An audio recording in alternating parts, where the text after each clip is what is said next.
안녕하세요. 반갑습니다. 평안하시죠?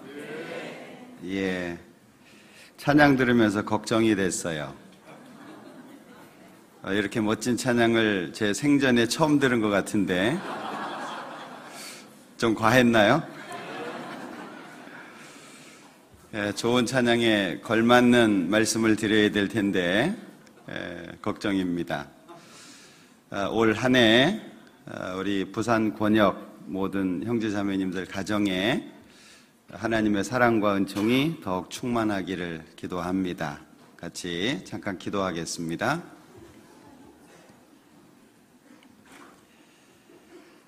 우리를 사랑하시는 자비로우신 주님, 참으로 감사합니다.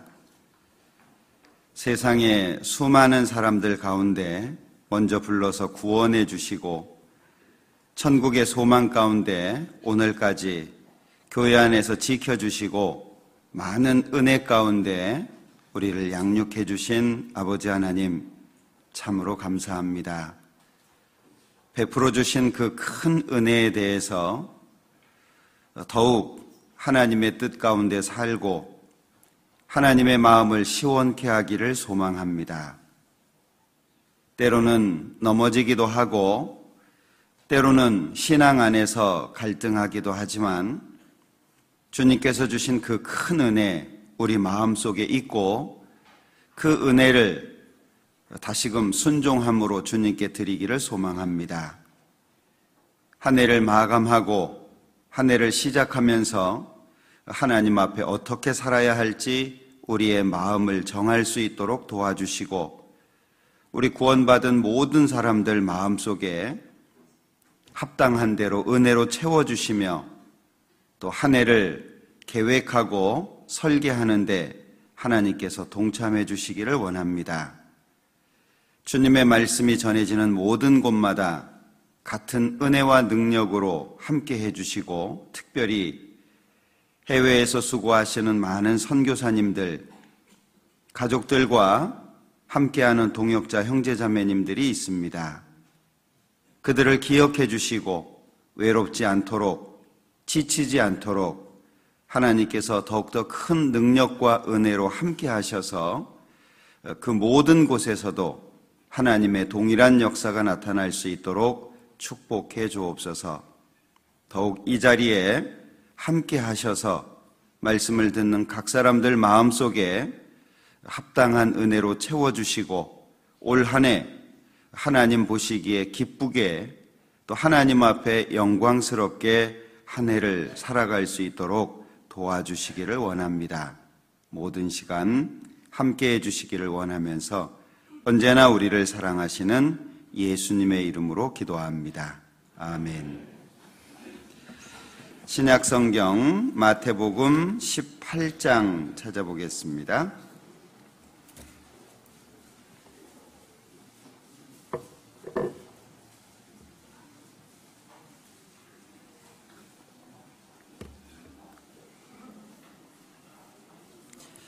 마태복음 18장 21절입니다.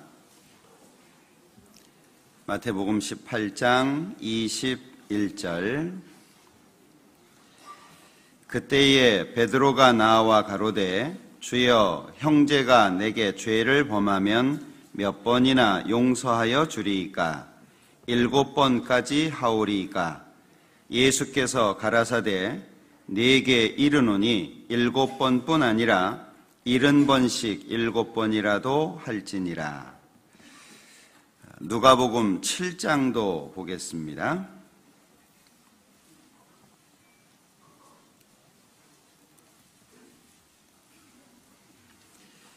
누가복음 7장 47절입니다. 누가복음 7장 47절.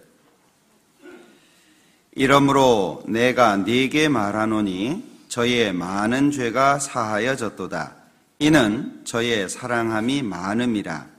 사함을 받은 일이 적은 자는 적게 사랑하느니라. 네, 거기까지입니다. 오늘 이 시간에는 우리 그리스도인으로서 가져야 되는 또 하나님의 뜻대로 살기 위해서 필요한 두 가지의 덕목을 좀 생각을 해보려고 합니다. 성경의 탕감에 대해서 두 곳에서 말씀하고 있는데 마태복음 18장 그리고 누가복음 7장입니다. 마태복음 18장의 탕감은 용서와 관련이 있고 누가복음 7장의 탕감은 사랑과 관련이 있습니다. 하나님을 믿는 사람, 특별히 하나님 앞에 은혜를 얻고 새로운 삶을 사는, 영원하고 신령한 것을 바라보며 사는 우리에게는 필요한 것들이 있습니다. 여러 가지가 있겠지만 그 중에 용서와 사랑이라고 하는 것은 우리에게 없어서는 안 되는 그런 덕목입니다. 그러나 사실 이런 덕목을 배운다는 게 결코 쉽지는 않습니다. 이 훈련을 받는다라고 하는 게 쉽지 않잖아요. 무언가를 배운다라고 하는 것이 결코 쉽지 않습니다. 많은 시간 반복해야 되고 또 어떤 목표에 이르기까지 여러 가지 과정을 이겨내야 되는 것이 있기 때문에 그렇습니다. 아마도 한 해를 보내고 한 해를 맞이하면서 많은 생각들을 하셨을 겁니다. 올해는 어떻게 살까? 작년에는 어떻게 살아왔을까? 또는 내가 혹 하나님 앞에 잘못한 것들은 과연 뭐가 있을까? 그리고 칭찬받을 만한 것은 뭐가 있을까? 저도 말씀을 듣는 가운데 목사님께서 찬송가 376장 잠깐 언급하셨잖아요. 내 평생 소원은 이것뿐이다. 주의 일 하다가 주님이 오시면 주님 앞에 간다라고 하는 이 찬송가의 짧은 내용을 인용하셨는데 그 말씀을 들으면서 내 평생 소원은 뭘까라는 고민을 저도 좀 해봤습니다. 아마도 우리 모두의 고민이 아닐까라는 생각이 듭니다. 목적과 방향을 좀 결정하셨습니까? 아마도 어떤 분들은 새해 떠오르는 태양 앞에서 다짐을 하는 분들도 있었을지 모르겠어요. 올해 그렇게 하셨습니까? 제가 예전에 우리 부산권역 왔을 때에는 그렇게 한다는 얘기를 들었는데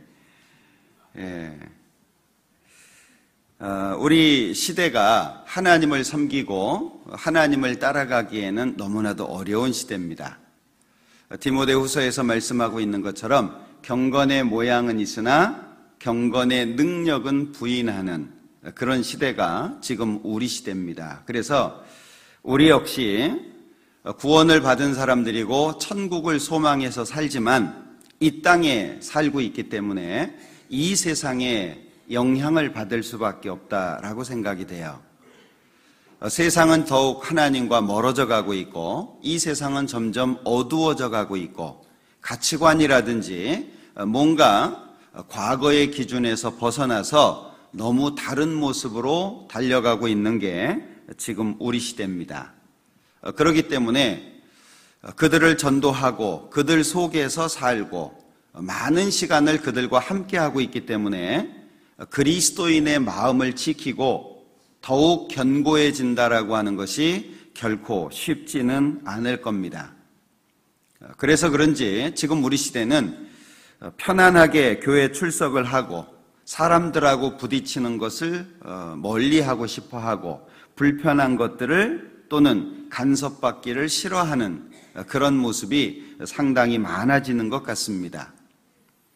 편안하게 양심에 찔림 없는 은혜로운 설교를 너무 좋아하고 그리고 책망을 당하거나 양심의 아픔을 당하는 말씀은 왠지 거리감을 두는 사실 그리스도인의 모습을 갖는 건 어찌 보면 쉬울 수 있다라고 생각을 해요. 정기적인 모임에 참여하고 남들이 하는 것처럼 비슷하게 하고 그러면 그리스도인이라고 하는 이름을 불리워질 수는 있을 것 같습니다. 그러나 마음을 바꾸는 것은 쉽지 않죠. 그리스도인의 마음, 예수의 심장을 가지고 사는 것은 결코 쉽지 않을 겁니다. 어떤 경우에는 왕따를 당할 경우도 있을 거고 어떤 경우에는 외로울 수도 있을 거예요. 아무도 내 마음과 내 생각을 알아주지 않고 심지어 교회 안에서도 외로울 수 있는 게 우리의 삶이라고 생각이 됩니다. 성경을 보면 유대 종교가들에 대해서 예수님이 평가한 내용이 마태복음 23장에 잘 나타나 있죠. 여기 마태복음 18장 잡으시고 23장을 한번 보죠.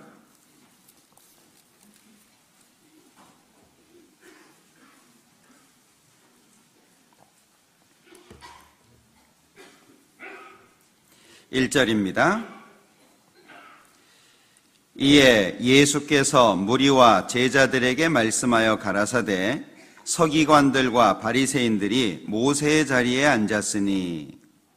자, 예수님께서 이 종교가들에 대해서 평가하신 것은 모세의 자리에 앉았다라고 하는 거죠. 이 모세의 자리라고 하는 것은 이스라엘 백성들을 인도했던 모세, 가장 높은 위치에 있었던 인도자이기 때문에 그들 앞서 행할 수밖에 없었습니다. 자, 그 서기관과 바리새인들이 모세의 자리에 앉았다 그랬는데 3절부터는 그 모세의 자리가 어떤 모습인지를 설명하고 있죠. 3절, 그러므로 무엇이든지 저희의 말하는 바는 행하고 지키되 저희의 하는 행위는 본받지 말라. 저희는 말만 하고 행치 아니하며. 첫 번째 특징이 말만 하고 행하지 않는다라고 하는 거죠. 4절에 또 무거운 짐을 묶어 사람의 어깨에 지우되 자기는 이것을 한 손가락으로도 움직이려 하지 아니하며. 자, 남한테는 무거운 짐을 지워 놓는데 자기는 아무것도 안 한다는 겁니다. 5절, 저희 모든 행위를 사람에게 보이고자 하여 하나님 곧 그 차는 경문을 넓게 하며 옷수를 크게 하고. 5절에 저희 모든 행위를 사람에게 보이고자 한다. 그 보이고자 하는 것 가운데 차는 경문을 넓게 하고 옷수를 크게 하고 잔치의 상석, 회당의 상좌, 시장에서 문안받는 것, 사람들에게 랍비라 칭함을 받는 걸 좋아한다. 자, 이 몇 가지를 이렇게 쭉 말씀을 하셨습니다. 결국에 예수님께서 이 종교가들에게 내린 평가는 3절에 말씀하고 있는 것처럼 그러므로 무엇이든지 저희의 말하는 바는 행하고, 말은 옳게 한다는 거죠. 그러나 저희의 하는 행위는 본받지 마라. 말하는 것은 그대로 따르고 지키는 것은 괜찮은데 저희의 행위, 하는, 살아가는 모습은 본받지 말라라고 그들의 모습을 평가하셨습니다. 만약에 내 자신이 하나님 앞에 이런 평가를 받는다면 우리는 너무나도 수치스러울 거예요. 우리 마음을 잘 들여다보면 주님을 위해서 사는 것이 부담스럽고 어려워하는 마음도 있지만 그 속을 더 들여다보면 정말 주님과 함께 살고자 하는 마음이 있어요.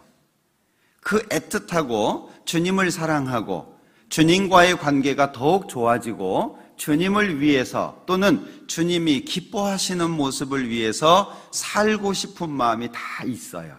지금 내가 잘 못 산다라고 할지라도, 하나님이 말씀하시는 것을 제대로 따라가지 못한다라고 할지라도 우리 속에 그 마음이 없는 것은 아닙니다.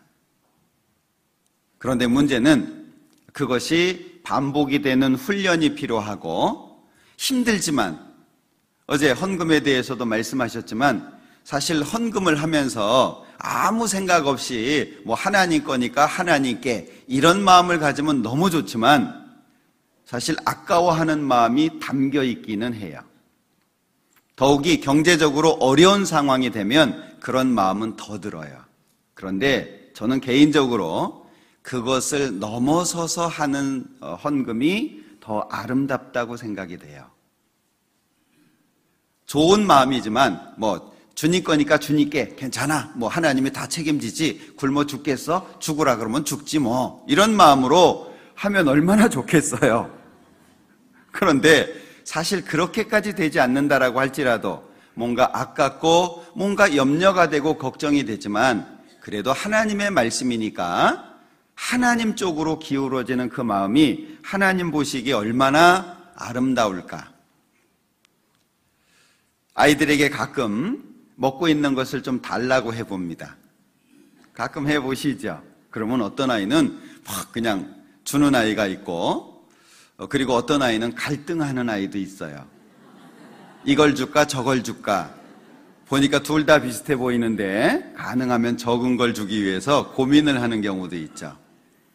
어떤 경우에는요, 봉지를 딱 주더라고요. 그때 제가 당황했어요. 사람의 마음이 그런 것 같아요. 하나님도 마찬가지겠죠. 저는 사내 아이가 셋이 있는데 다 이제 제대했습니다. 근데 막내가 이제 작년에 제대를 하고 알바를 했어요. 알바를 하고 그 알바한 돈을 가지고 형이 둘인데 큰형하고 둘째 형한테 옷하고 신발하고 모자를 하나씩 다 사줬더라고요. 한편으로 보니까 이 짓을 내가 왜 할까 이런 고민을 하는 것 같긴 해요. 왜냐하면 본인 의도는 싼 걸 사주고 싶었는데 간 곳이 백화점이었거든요. 엑소를 보고 갈등하는 모습도 봤어요. 그런데 그 사주면서 너무 기뻐하고 좋아하는, 뿌듯해하는 그 모습을 보면서 제가 그 아이를 보면서 마음속에 생각한 게 있어요. 그 아이한테는 얘기 안 했습니다. 어떤 마음을 생각했을까요? 네가 쓴 돈 이상 내가 채워줄게. 이제 채워줄 겁니다. 그 아이 통장에 보내줄 겁니다. 그건 누가 시킨 게 아니에요. 그냥 마음에 든 거예요. 그 모습을 보면서 자기가 힘들게 아깝게 뭐 새벽에 6시 반에 나가가지고 일하기는 했지만 그렇게 얻은 얼마의 돈을 가지고 형들을 위해서 쓴다는 게 너무 대견했어요. 그러니까 마음속에 걱정하지 마. 더 많이 채워줄게. 그 마음이 저도 모르게 들더라고요. 그러면서 하나님의 모습을 좀 생각해 봤어요. 우리 속에 있는 그 좋은 마음, 그것을 한 해 동안 어떻게 끌어낼까? 어떤 방법으로 끌어낼까? 그것이 우리의 숙제가 아닐까라는 생각을 해봅니다. 잠언을 한 군데 찾아보죠. 잠언 26장입니다.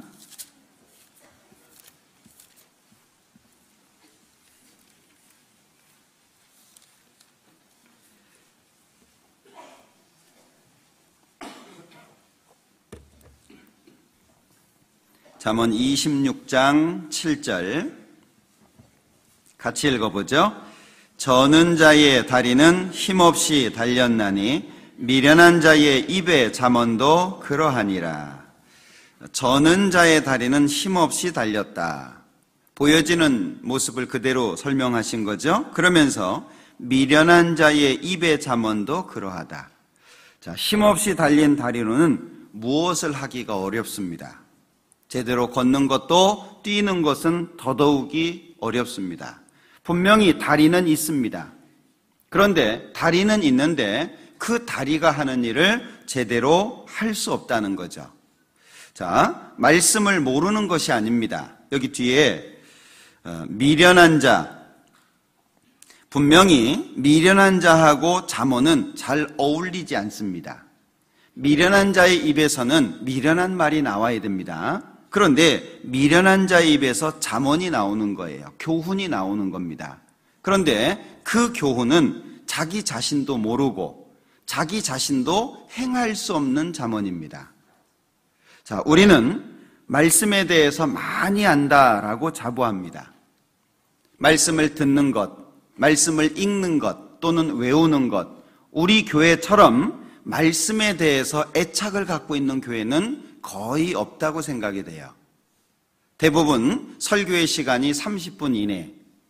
미국의 이 플로리다 쪽에 그 교회가 광고를 하는 게 있는데요. 우리 교회는 설교가 8분입니다. 이렇게 광고를 합니다. 점점 짧아지는 게 추세입니다. 그리고 다양한 이벤트가 많아지는 게 추세잖아요. 그에 비해서 우리 교회는 말씀에 대한 애착이 굉장히 큽니다. 그래서 우리 교회는 말씀 중심의 교회라고 말합니다. 그러면 말씀 중심의 교회라고 하는 것이 무슨 뜻일까요? 말씀을 많이 읽고 또 배우고 알고 있다는 것을 말할까요? 아니면 그 말씀에 붙잡혀 있다는 걸 말할까요? 말씀 중심이라고 하는 교회는 말씀에 붙잡혀 있는 걸 말하는 겁니다. 우리가 아무리 많은 말씀을 알고 있다고 해도 예수님 제자들에게 말씀하신 것처럼 마음에는 원이로되 육신이 약하다. 마음에는 간절히 원하는데 육신이 약하다. 그러면 그 마음 속에 있는 것 아무것도 행할 수가 없습니다. 우리 속에 있는 너무 좋은 것, 주님을 위해서 살고 싶고 주님을 위해서 헌신하고 싶고 주님이 말씀하시는 걸 따르고 싶은 그 너무나도 좋은 게 있는데 그게 마음속에만 있다면 우리는 주님 뜻대로 살기는 어려울 겁니다. 야고보서 1장에 보면 율법을 들여다보고 잊어버리는 것이 아니라 듣고 지키는 게 중요한데 이 사람이 그 행하는 일에 복이 있다라고 말씀합니다. 이 사람이 그 행하는 일에 복을 받으리라. 행하는 일에 복을 받으리라. 마음에 있는 것이 실제 삶 속에 드러나는 것이 중요하고 그것을 통해서 하나님께 복을 받을 수 있다는 거죠. 이걸 우리가 한 해 많이 애써야 될 거라고 생각이 됩니다. 반복하면 습관이 되고 습관은 인격이 되고 그 인격은 삶을 바꾸게 됩니다. 정말 주님을 위해서 뭔가 하고 싶다면 반복하는 것, 잘 안 되더라도 그리고 뭔가 자꾸 실수가 나오고 하나님의 뜻보다는 자꾸 넘어지는 게 많더라도 반복하다 보면 그 가운데 하나님께서 주시는 것을 얻을 수 있을 거예요. 말씀에 붙잡힌다. 이것은 너무 중요한 부분이죠. 사도행전 18장을 보겠습니다.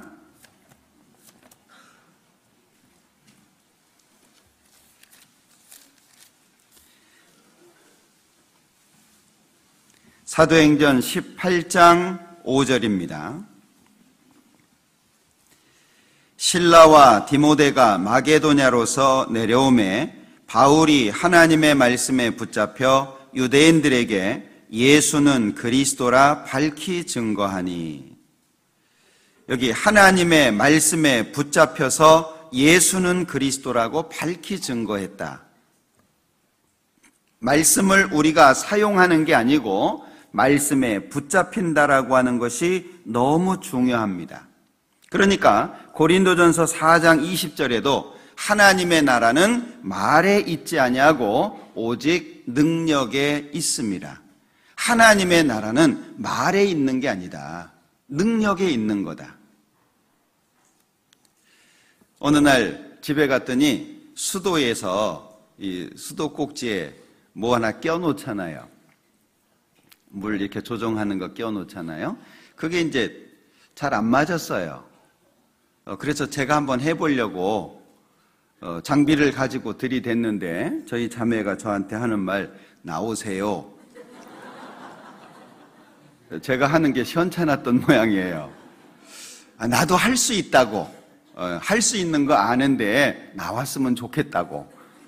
그래서 힘없이 나왔던 기억이 납니다. 근데 나중에 보니까 제가 한 것보다 잘하더라고요. 왜 그랬을까요? 저보다 많이 해봤겠죠.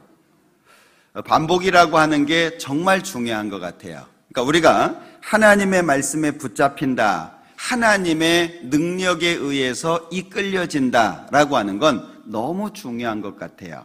그래서 누가 봐도 이 사람은 그리스도인이구나, 뭔가 냄새가 나고 그 사람을 통해서 뭔가를 느낄 수 있다라고 하는 것은 그 사람 속에 있는 능력의 여하에 달려있다고 생각이 됩니다. 그래서 머리가 깎인 삼손에게는 하나님의 능력이 나타날 수 없는 것처럼 이미 그는 하나님이 떠나 있음에도 불구하고 그걸 자기 스스로 못 느꼈잖아요.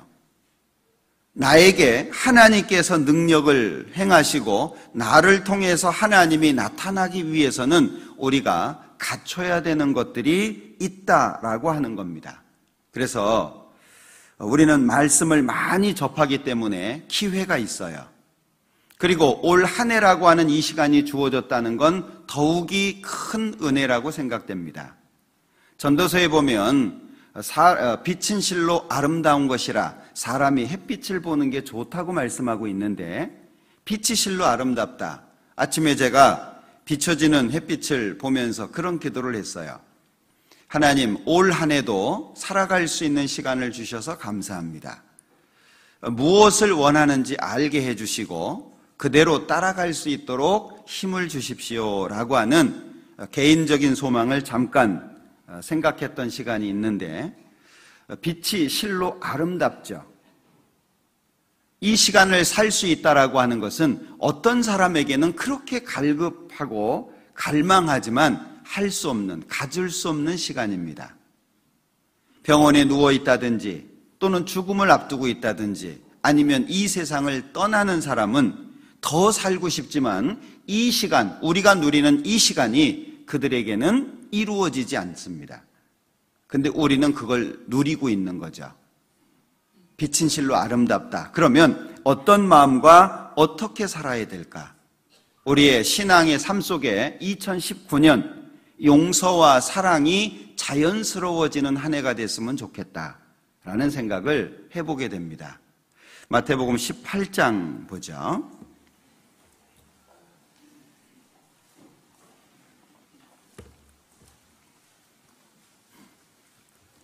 21절입니다. 그때에 베드로가 나와 가로되 주여 형제가 내게 죄를 범하면 몇 번이나 용서하여 주리이까? 7번까지 하오리이까? 어떻게 작년 한 해 다 문제 같은 거 털으셨습니까? 저는 죽음을 앞두고 있는 형제 자매님들에게 꼭 드리는 말씀이 있어요. 다 털고 가세요라는 말씀을 드립니다. 이제 잠시 뒤에 하나님 만날 텐데 마음속에 있는 응어리들 다 풀고 가십시오. 혹여 이 시간까지 누구를 미워하고 원망하고 누구 때문이라고 생각했던 일들이 있다면 다 털고 가십시오. 하나님 앞에 그 마음을 가지고 서는 것은 합당하지 않습니다 라는 얘기를 드립니다. 우리 신앙인 모두가 이 문제에 대해서 좀 더 심각하게 생각해야 될 것 같아요. 자, 사람과 사람이 있는 모든 곳에 문제가 없다는 것은 있을 수가 없습니다. 반드시 문제가 생기고 또 생기고 더 큰 문제가 생깁니다. 그러나 그 문제를 어떻게 풀어가느냐라고 하는 것이 중요하겠죠.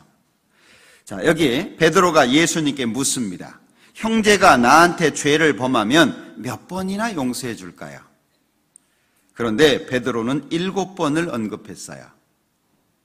야, 사도가 그리고 수제자라고 불리웠던 사람이 7번이 뭐냐? 70번은 몰라도 우리는 남들에 대해서 매우 엄격한 기준을 갖죠.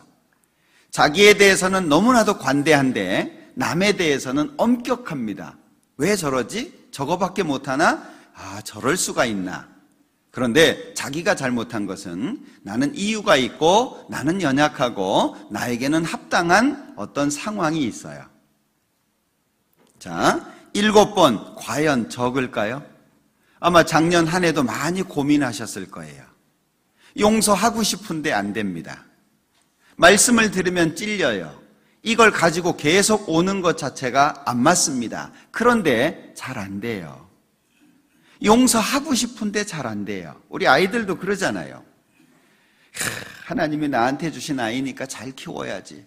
좀 말을 안 들어도 좀 못된 짓을 해도 좀 미운 것만 골라서 해도 잘해줘야지. 그러다가 그 아이 얼굴 딱 보면 어째요? 마음이 확 바뀌잖아요. 잘할 짓을 해야 잘해주지. 뭐 이런 거 있잖아요. 자, 7번이 작지 않습니다.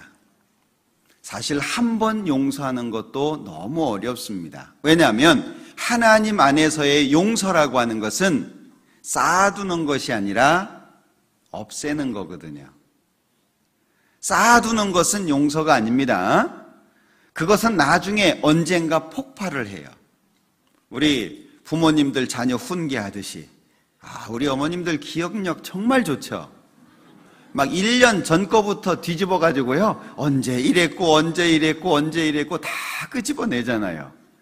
당사자는 기억을 못하는데, 이 용서는 쌓아두는 것이 아니라 없어지는 겁니다.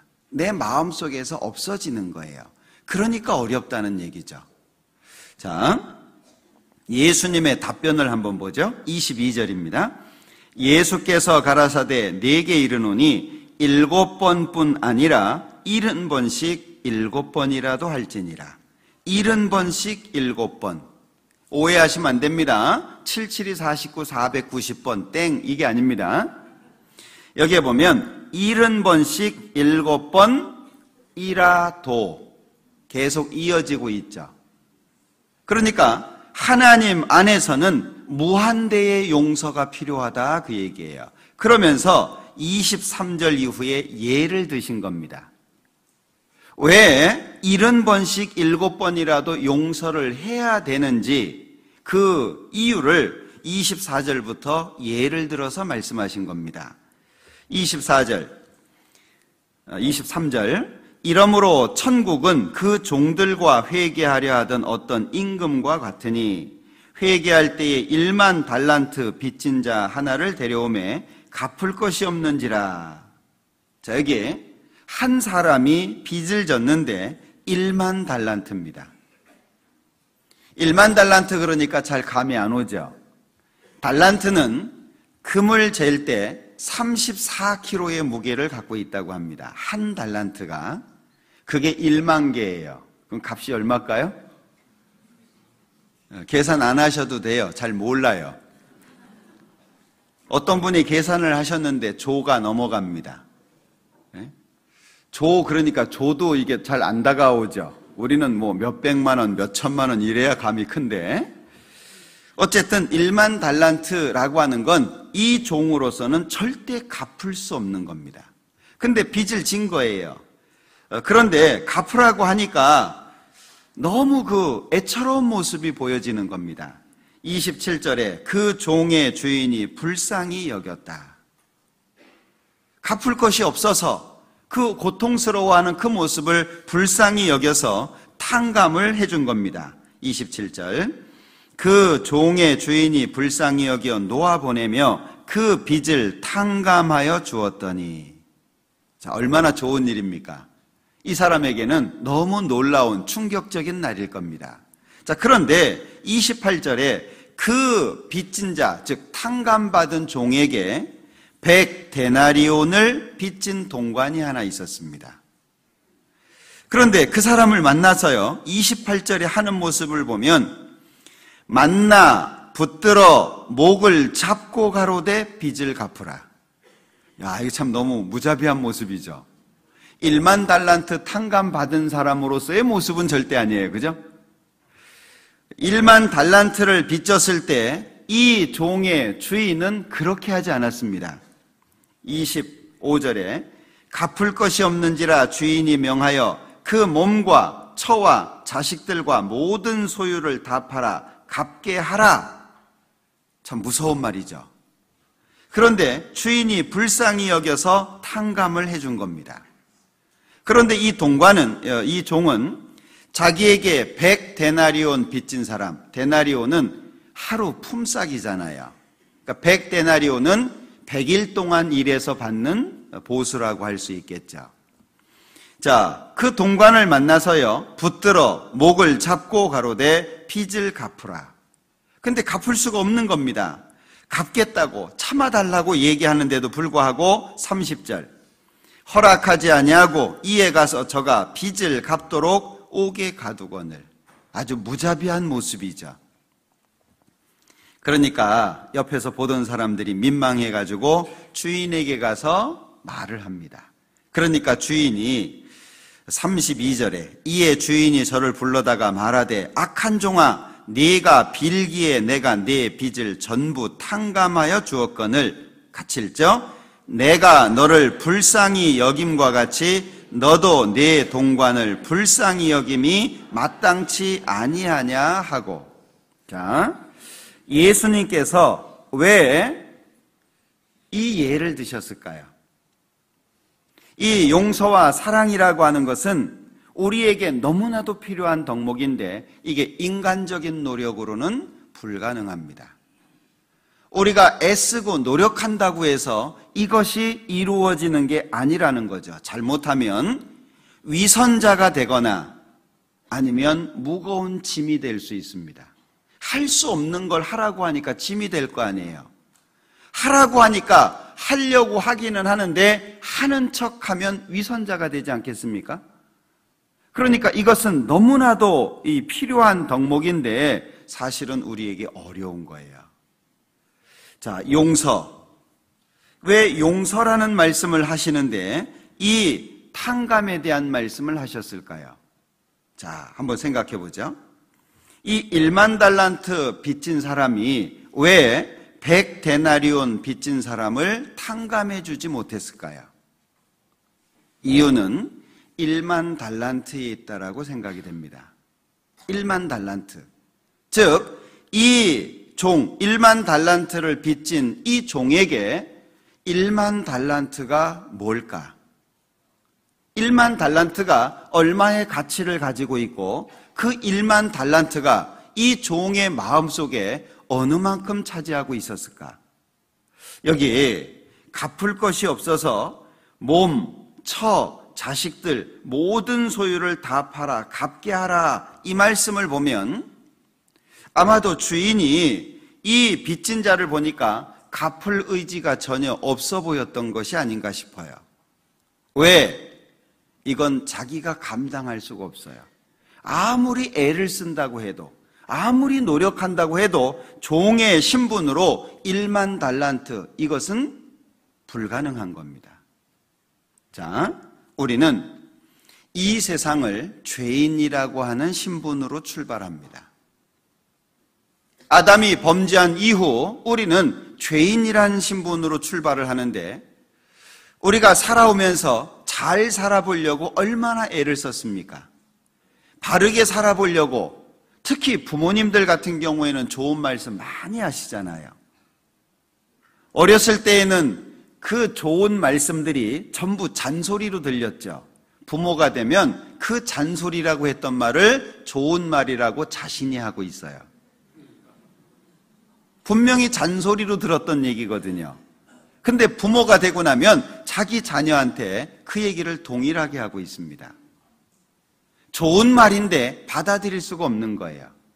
부모가 간섭하는 것처럼 내가 자유롭게 사는 걸 방해하는 것처럼 가장 큰 후원자는 부모님인데 가장 큰 방해꾼으로 생각하잖아요. 어려움이 있으면 부모하고 상의합니까? 친구랑 합니까? 되게 친구랑 하잖아요. 제일 큰 후원자는 부모인데 부모한테 안 가요. 우리는 죄인으로서 죄 가운데 살아왔습니다. 그 삶을 한번 뒤돌아보죠. 얼마나 가슴 아픕니까? 사실 죄를 즐기는 기쁨이라고 하는 건 잠깐입니다. 그 이후 죄로 말미암아서 아파하고 힘들어하는 것은 계속 이어집니다. 어떤 죄는 평생 마음을 아프게 합니다. 구원을 받고 나서 하나님께로부터 용서를 받았음에도 불구하고 과거에 지었던 죄 때문에 여전히 구원받은 이후에 고통받는 분들 많습니다. 구원받기 전에 술을 너무 많이 먹어가지고 몸이 망가졌다. 구원받아서 새 몸 되는 게 아니잖아요. 뭐 컴퓨터처럼 포맷되면 좋겠는데 그럴 수는 없잖아요. 그러니까 구원받은 이후에도 망가진 몸을요 계속 가지고 살아야 되는 겁니다. 어떤 사람은 구원받기 전에 너무 많은 돈을 빚졌다. 그러면 구원받은 이후에도 경제적인 어려움을 계속 당하는 경우가 있는 거예요. 자, 우리는 죄인으로 이 땅을 출발합니다. 뒤돌아보면 어떻습니까? 저도 뒤돌아보면 다시는 그 시간으로 돌아가고 싶지 않습니다. 저는 개인적으로 초등학교 때 인생을 고민을 했어요. 그런 분 꽤 계시던데. 왜냐하면 집이 너무 어려워가지고요. 수년간 공동묘지를 뛰어다녔는데, 들으신 분 많이 계시죠? 예. 그 당시에 차비가 20원이었습니다. 근데 차비가 없어요. 버스가 가는 길로 가면 너무 멀어요. 산길로 가는데 1시간이 좀 더 걸려요. 산길로 가야 되는데, 그래야 이제 학교가 나오는데요. 제가 있었던 곳은 사시 집성촌입니다. 그 사시 사당이 많아요. 산에 산소가 얼마나 많습니까? 그 길을 지나가면 큰 공동묘지가 있어요. 거기를 지나가야 학교가 나와요. 아침에는 괜찮습니다. 문제는 밤이죠. 전설의 고향은 또 하도 많이 봐가지고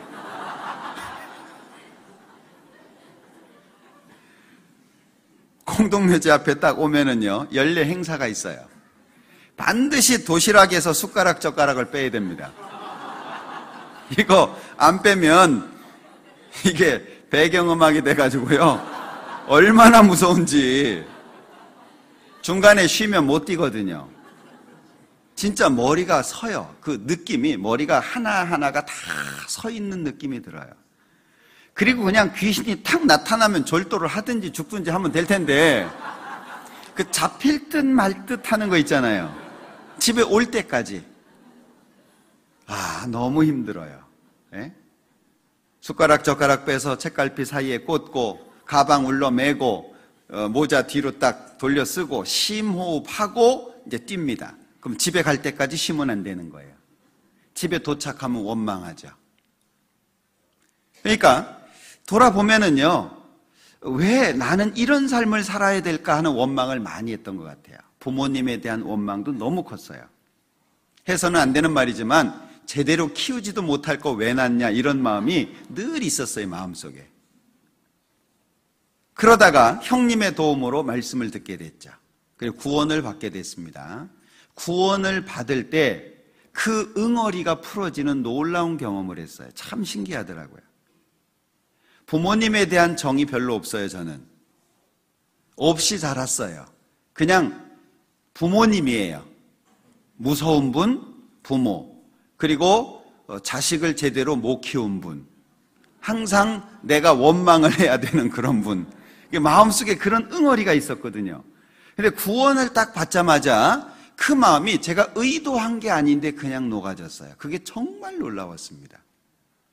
그러니까 어려서부터 인생에 대한 고민을 하게 되다 보니까 일기장을 보면 나는 누구냐, 왜 사냐, 인생은 뭐냐, 죽으면 어떻게 되는 거냐, 왜 나는 요 모양 요 꼴이지, 뭐 이런 거 있잖아요. 그것도 술에 취해가지고 어떤 거는 글씨를 못 알아봐요. 막 정신없이 쓴 거니까. 근데 그런 내용들이에요. 구원받고 나서는 일기 딱 끝났습니다. 더 이상 그런 갈등을 하지 않았어요. 뒤돌아보면 죄인으로서의 삶이라고 하는 건 내가 못 바꿔요. 너무 갈등하니까 옆에 있는 분들한테 물어봅니다. 너는 어떤 마음이냐? 근데 얘기가 안 통하는 거예요. 선생님한테 물어봐요. 주어 맞죠? 예? 선생님이 주어 박습니다. 공부나 하라고. 쓸데없는 생각하지 말고. 그런 갈등 가운데에서 시간을 보내온 거예요. 그걸 제가 어쩔 수가 없어요. 우리는 24시간 못 바꿉니다. 365일 못 바꿉니다. 삶과 죽음 바꿀 수가 없습니다. 다시 말하면 정해져 있는 틀 속에 우리는 살고 있다는 거예요. 죄인으로서 바꿀 수 없는 게 있는 거예요. 아무리 애를 써도 도저히 못 바꾸는 겁니다. 1만 달란트예요.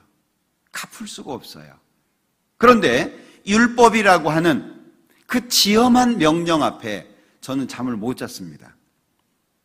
하나님 없다고 생각했고 하나님 생각하지도 않았습니다. 제가 구원받기 전에 기도해 본 적이 없어요. 왜냐하면 필요성을 못 느꼈으니까. 아무리 물어봐도 답을 해주는 사람이 없습니다. 그래서 제 스스로 답을 내렸어요. 잘 먹고 죽은 귀신은 때깔도 곱다. 제 스스로 내린 결론이에요. 답이 없으니까. 그래서 그때부터는 제가 하고 싶은 거 다 하고 살았어요. 운동을 좋아하니까 운동복, 운동기구 싼 거는 하나도 없습니다. 제일 비싼 거, 그리고 제일 화려한 거. 그래서 막 분홍색 운동복에 빨간색 운동복에, 뭐 그때는 제가 한 64kg 정도 나갔으니까 몸매도 괜찮았고, 예. 머리도 확 깎았다가 그냥 등까지 길러가지고 파마해서 그냥 막 하고 다녔다. 이 얘기는 괜히 했네요.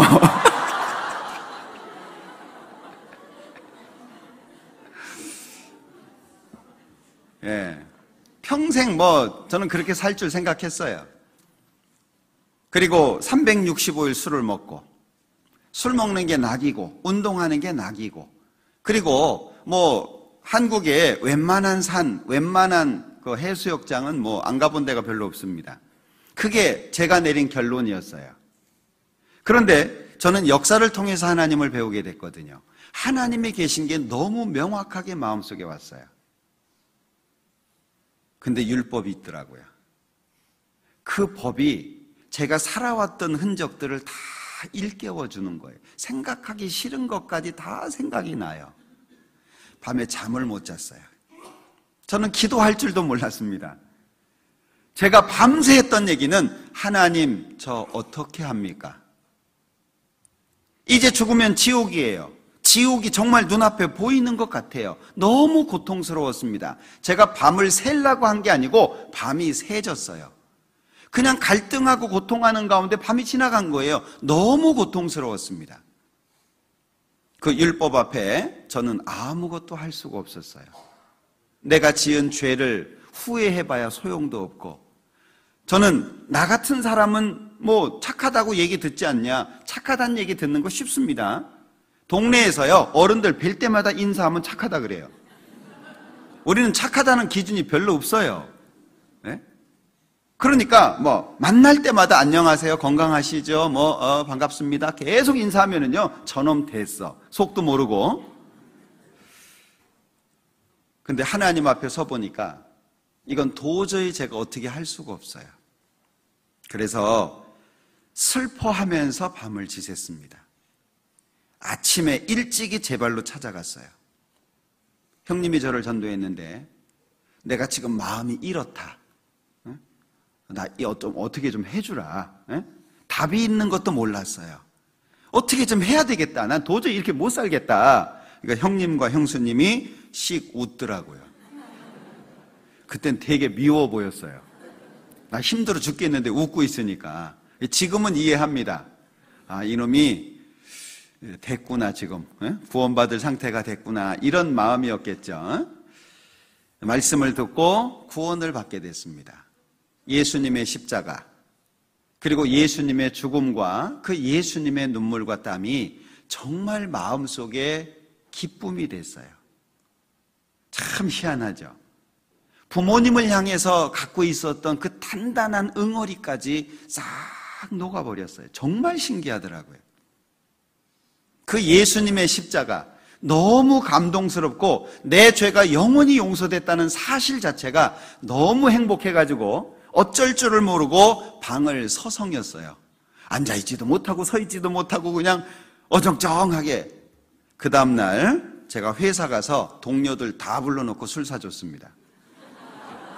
너무 기뻐가지고, 나 이제 천국 간다, 기념이다, 술 먹자. 왜냐하면 술 먹으면 안 된다는 것도 생각을 못했어요. 너무 행복하니까 우리 파티 한번 하자, 이제 그렇게 한 거죠. 저 따라 하시면 안 됩니다. 그로부터 오늘까지 뒤돌아보면 그 십자가 때문에 살았던 것 같아요. 그 예수님의 피 때문에 오늘까지 살아왔던 것 같아요.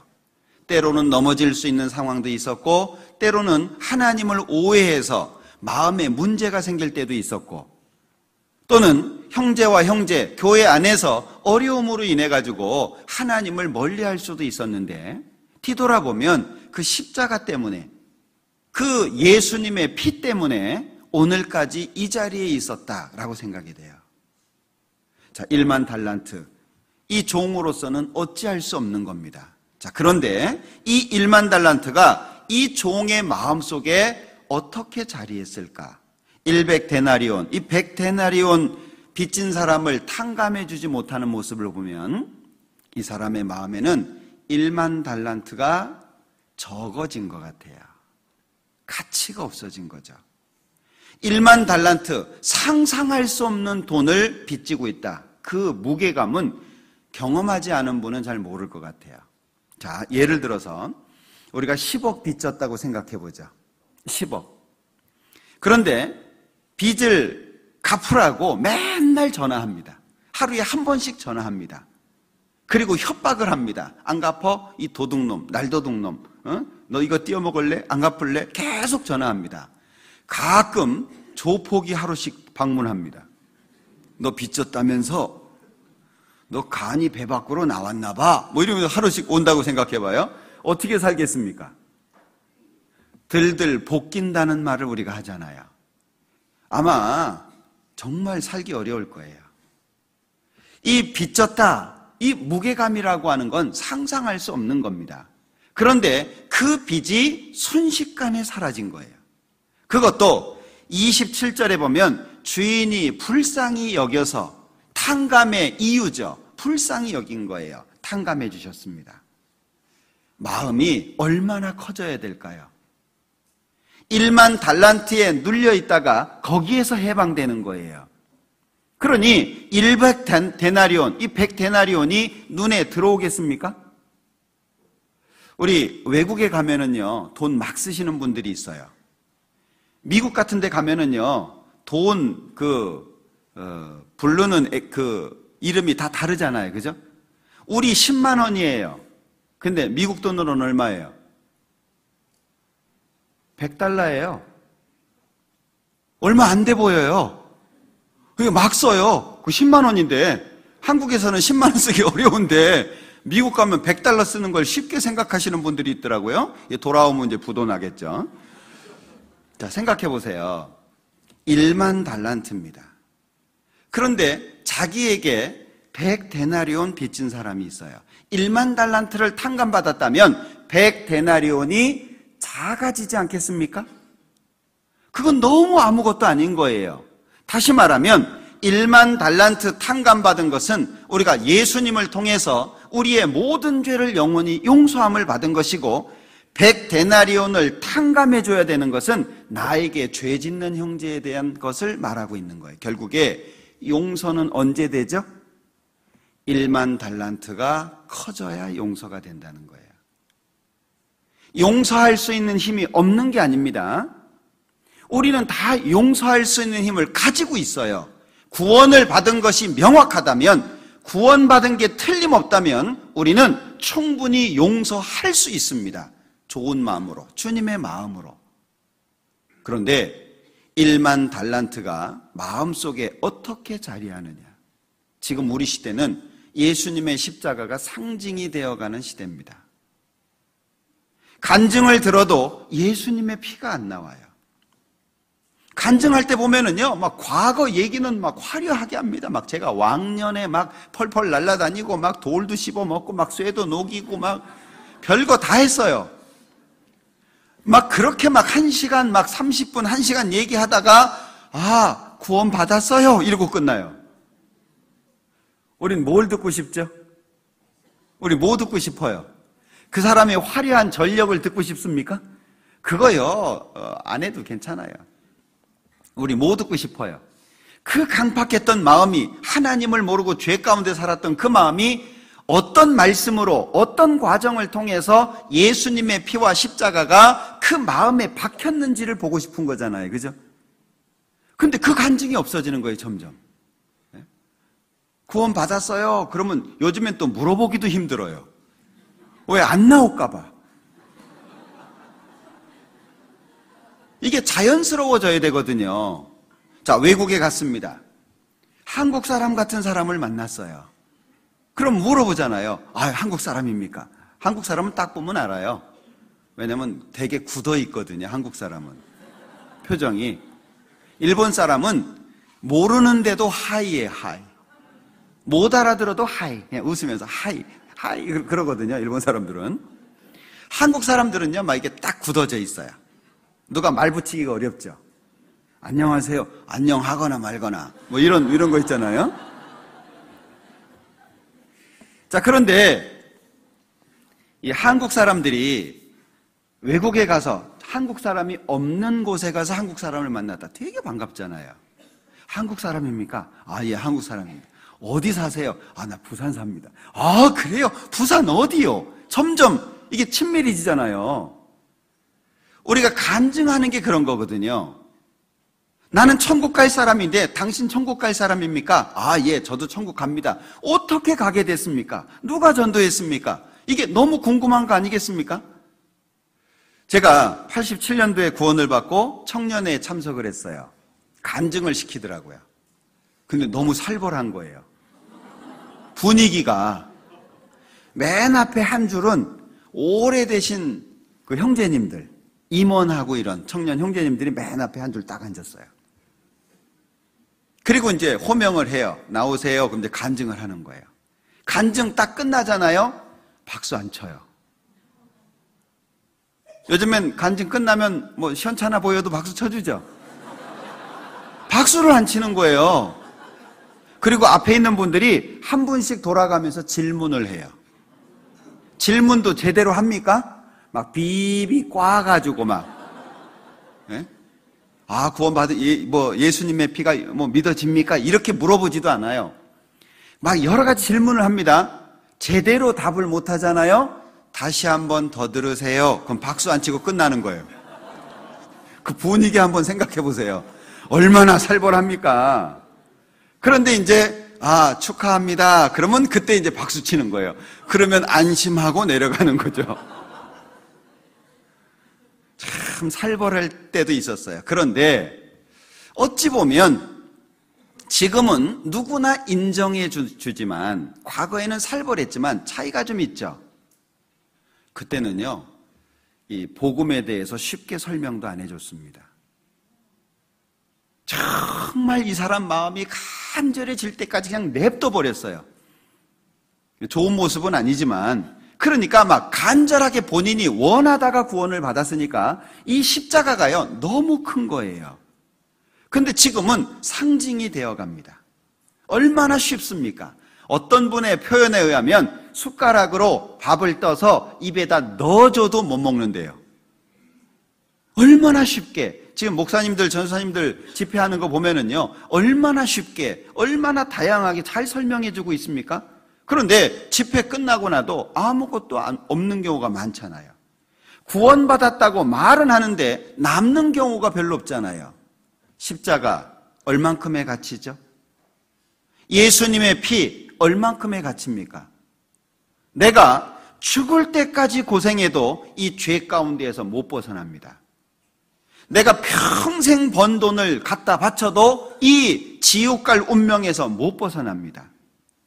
내가 죽을 때까지 누구 집에 가서 종살이를 한다고 해도 이 지옥의 운명에서 못 벗어납니다. 이 종의 자식은 종이잖아요. 노예의 자식은 노예거든요. 어떻게 바꿀 수 있겠습니까? 도저히 바꿀 수 없는 지옥에 가야만 하는 죄인의 운명에서 우리는 아무것도 한 게 없는데 벗어난 거예요. 얼만큼의 가치입니까? 이 1만 달란트가 내 마음속에 얼만큼의 가치냐 그 얘기예요. 우리는 1만 달란트 탕감받은 사람입니다. 기억하십시오. 우리 교회 안에 있다고 천국 가는 거 아닙니다. 우리 교회에 정상적으로 출석한다고 해서 모두 천국 가는 건 아닙니다. 남들 다 간다고 하니까 나도 가겠지. 다 구원받았다고 하니까 이 안에 있으면 나도 구원 받은 거겠지 라고 착각하시면 안 됩니다. 이건 개인적인 문제잖아요. 1만 달란트가 내 마음속에 얼만큼으로 자리하고 있습니까? 제가 집회할 때마다 가장 안타까운 게 있어요. 예수님이 십자가에서 피를 흘리고 그 피로 우리 죄를 용서하는 복음 설명하는데 주무시는 거예요. 복음을 설명하는데 주무세요. 새로운 분이 주무시는 거는 뭐 피곤하다고 뭐 이유나 되지. 구원 받으신 분들이에요. 특히 제가 아는 분들.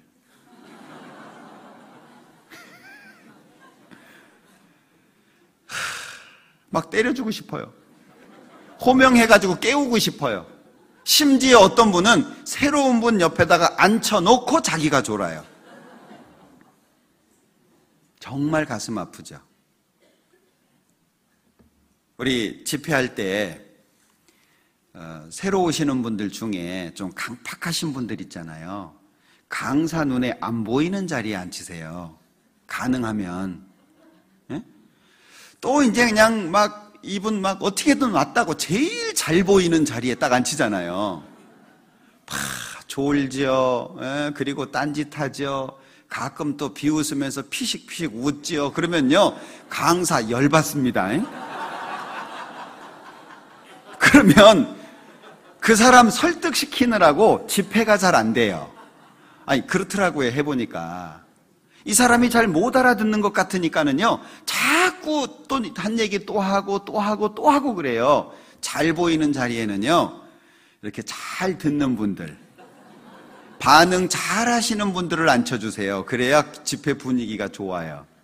네? 꼭 그 잘 보이는 자리에 조는 분 막 이런 분들 앉혀놓으면은요 집회할 때 답답합니다.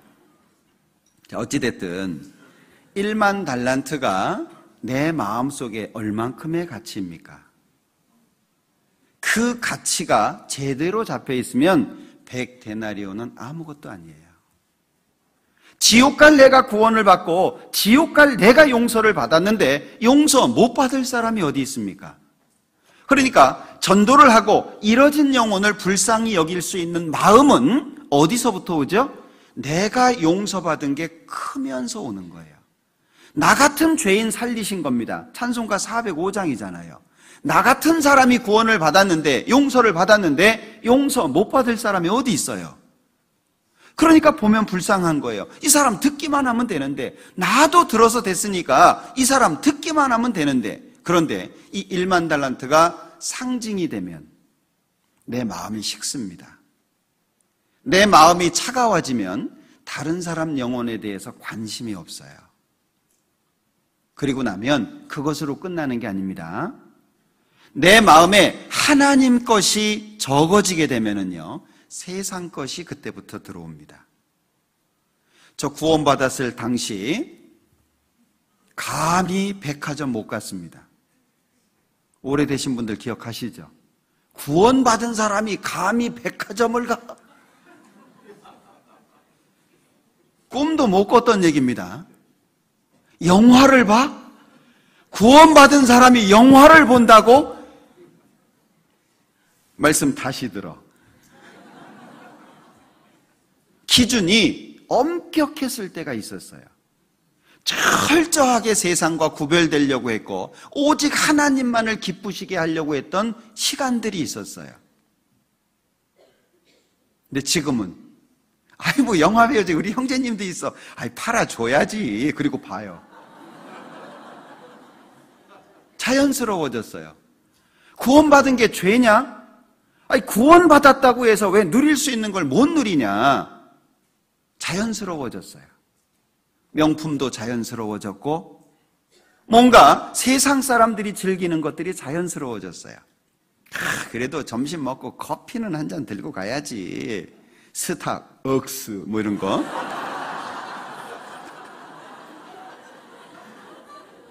아주 자연스러워졌어요. 세상 것이 자연스러워졌다는 건 뭘 말하죠? 하나님의 것이 부자연스러워졌다는 거예요. 그러니까 말씀이 힘든 거예요. 그러니까 말씀 속에 우리가 해야 될 것들에 대한 말씀이 자꾸 율법으로 들리는 거예요. 아니, 은혜로 구원받는 다음에 은혜로 천국 간 다음에 왜 율법을 얘기하냐? 이렇게 말합니다. 그게 아니에요. 은혜로 구원을 받아서 하나님의 자녀가 되고 하나님의 자녀가 된 사람은 자녀로서 주님을 기쁘시게 하는 거예요. 그러니까 우리가 자녀로서 해야 될 것들을 배우는 겁니다. 그런데 이게 결코 쉽지 않아요. 이미 알고 있다고 하는 사람을 가르치는 게 쉽지 않습니다. 이 외국어도요, 제일 좋은 때가 중학생 때입니다. 중학생 때 외국에 가면 그 나라 말도 원어민처럼 하고, 그리고 한국말도 잊어버리지 않아요.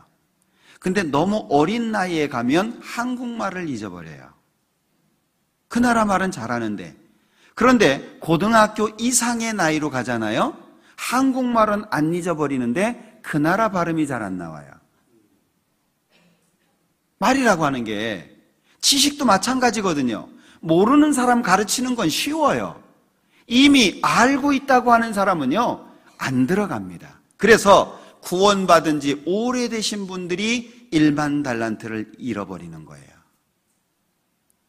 구원받아서 시간이 지날수록 1만 달란트가 더 커지고 더 가치가 있어야 되는데, 시간이 지날수록 이미 들은 얘기, 집회도요, 다 알아요. 여기 구원받고 10년 이상 되신 분들 집회 많이 들으셨죠? 다 알아요, 다.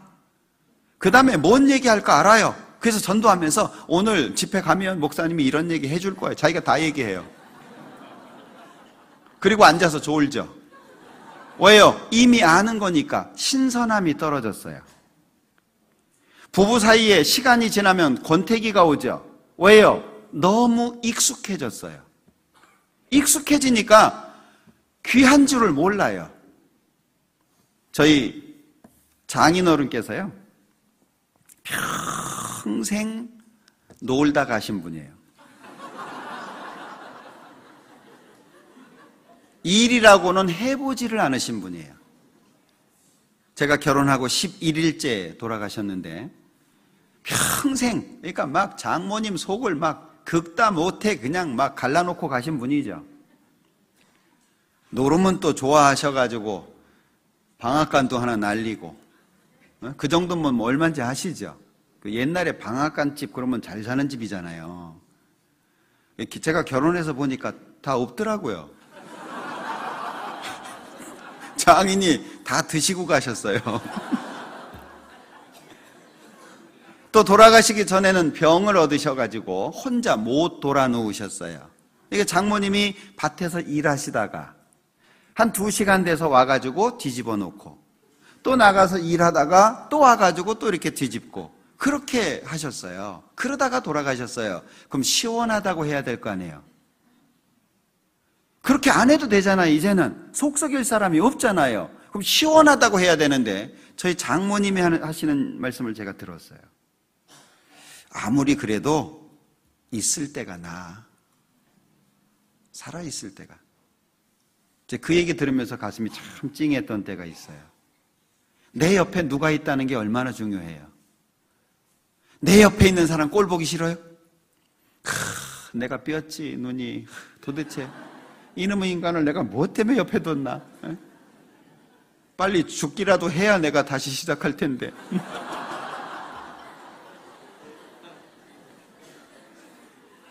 내 옆에 그 사람이 있어서 행복하신 거 아십니까? 내 옆에 이 사람이 있어서 행복한 거예요. 이 사람이 있기 때문에 내가 그런 생각도 하는 거예요. 이 사람 없으면은요, 그런 생각 못 합니다. 예수님 십자가가 그런 거예요. 시간이 지나가면서 익숙해졌어요. 이미 아는 거, 이미 갖고 있는 거. 제가 경상도 목회하면서 들은 얘기예요. 잡은 고기 누가 밥 주노?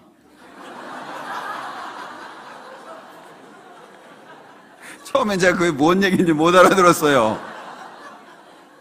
아니, 형제님이 고기 잡아다 놨나 그랬는데, 이미 결혼해가지고 내 옆에 있는 이 사람인데, 이제 고기예요. 잡아놓은 고기예요. 밥 누가 주냐? 신경 안 써도 된다, 이제 그런. 잡은 고기 밥 안 주면 죽습니다. 십자가가 상징이 되면 안 돼요. 날마다 새로워져야 되지 않겠습니까? 예수님과 나와의 관계는 날마다 새로워져야 되잖아요. 이 1만 달란트가 값이 적어지면 적어질수록 100데나리오는 커질 수밖에 없는 겁니다. 절대 용서 못하죠. 그러면 예수님께서 말씀하셨던 것처럼 여기 22절에 7번뿐 아니라 70번씩 7번이라도 할지니라. 불가능합니까? 가능합니까? 가능한 거예요. 불가능한 게 아니에요. 수없이 죄를 지어도요, 그 죄를 용서할 수 있는 마음이 우리 속에 있는 거예요. 없는 걸 하라는 게 아니고 있으니까 하라는 거예요. 무엇으로? 1만 달란트 탕감된 것으로. 누가복음 7장을 한번 보자.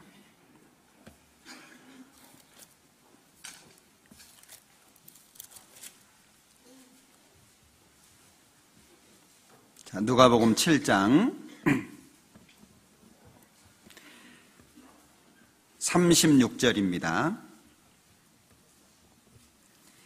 한 바리새인이 예수께 자기와 함께 잡수시기를 청하니 이에 바리새인의 집에 들어가 앉으셨을 때에 그 동네에 죄인인 한 여자가 있어 예수께서 바리새인의 집에 앉으셨음을 알고 향유 담은 옥합을 가지고 와서 예수의 뒤로 그 발 곁에 서서 울며 눈물로 그 발을 적시고 자기 머리털로 씻고 그 발에 입 맞추고 향유를 부으니.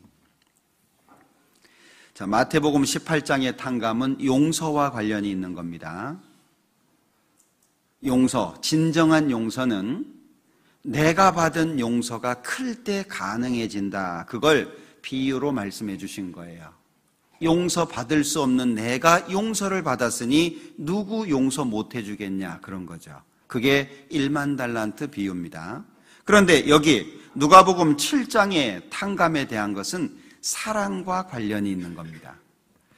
여기에 한 바리새인이 예수님을 집에 초청합니다. 그런데 그 사실을 알고 37절에 그 동네에 아주 유명한 죄인인 여자 하나가 있었습니다. 이 여자가 향유를 담은 옥합을 가지고 와서 예수님 뒤에 서가지고요, 우는 거예요. 눈물로 그 발을 적시고 자기 머리털로 씻고 그 발에 입 맞추고 향유를 붓습니다. 자, 그러니까 이 예수님을 청했던 바리새인이 보고 마음에 문제가 된 거예요. 39절, 예수를 청한 바리새인이 이것을 보고 마음에 이르되 이 사람이 만일 선지자더면 자기를 만지는 이 여자가 누구며 어떠한 자 곧 죄인인 줄을 알았으리라 하거늘 마음속에 생각한 거죠. 죄인이 만지는데 가만히 계시네. 이분이 선지자라면 이 여자가 죄인이라는 거 알 텐데 라는 생각을 한 거예요. 이스라엘 사람들은 죄인하고 손잡는 거 불가능합니다. 죄인하고 같이 있는 거 불가능합니다. 죄인하고 같이 식사하는 거 상상할 수 없습니다. 왜? 그 죄가 옮겨온다고 생각하기 때문에 가능하면 죄인하고 멀리 있으려고 하는 거예요. 그러니까 사마리아 여인이 예수님께서 물 좀 달라 하니까 당신 유대인인데 유대인으로서 사마리아 여자 나한테 물 좀 달라고 합니까? 라고 얘기하잖아요. 죄인하고는 가까이 하지 않으려고 하는 겁니다. 그러니까 이 바리새인이요, 예수님에 대해서 마음에 문제가 된 거죠. 그러니까 예수님께서 아셨어요.